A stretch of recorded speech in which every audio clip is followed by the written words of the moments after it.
The story I want to tell you today is about the bad old days of Section 28. I think we need to learn from these stories because we can lose our freedoms so quickly if we aren't vigilant. I was working as a primary school teacher when Section 28 had just been passed.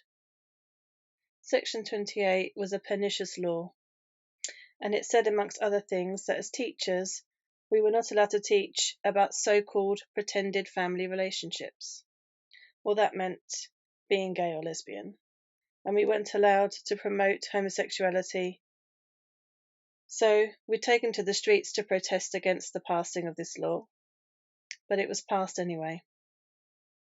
And a lot of us were scared shitless because it meant we couldn't be out at work ourselves, and we couldn't work against homophobic bullying or support gay students without risking losing our jobs.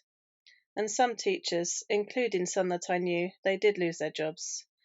Often it was said that it was for something else, but they did lose their jobs. Well, I'd like to tell you about a bizarre incident that happened to me.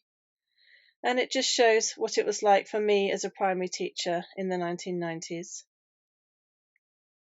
Was one morning I was having coffee in the staff room before school, as usual, quick one before the bell rang, and the senior teacher called me outside to have a word. And you know it's not good when somebody says that.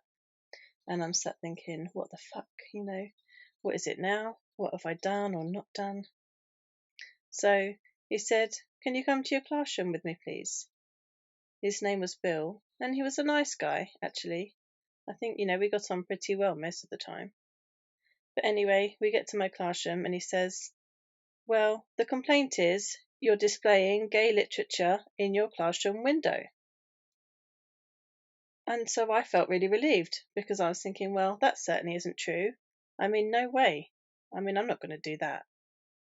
So Bill goes to the window and he takes something out of my newspaper box.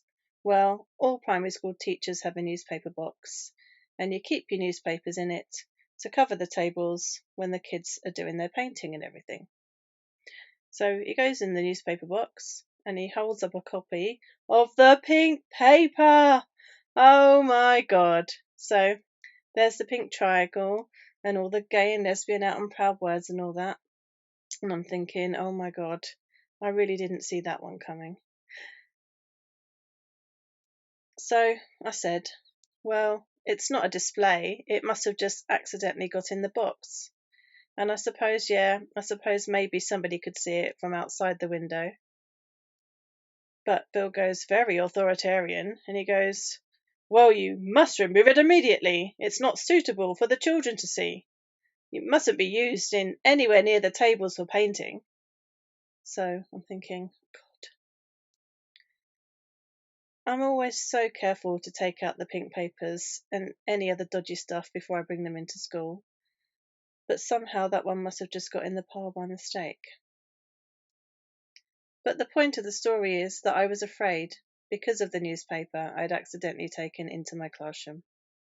And I knew there was nothing wrong with the messages in that newspaper. I was proud and happy to be a lesbian, but I was scared because I could have got into serious trouble because of it. But children have been a very important part of my life. Sadly, I didn't have children of my own.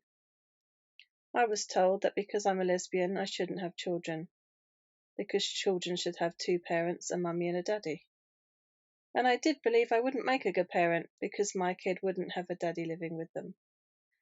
And I was afraid they would be bullied for having lesbian mums. I hope for a time when children all over the world can grow up in communities where everyone is valued and respected, as long as they do no harm. Communities where everybody's cared for and everyone's encouraged to care for themselves, each other, and for the well-being of our planet.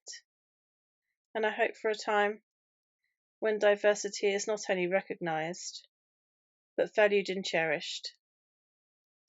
And for a time when our children will be nurtured and loved for themselves and not for what they can achieve, and not for how they can become replicas of their parents or exploited to serve the interests of the powerful state or an elite. And I hope for a time when differences in sexuality are celebrated and not scorned or persecuted.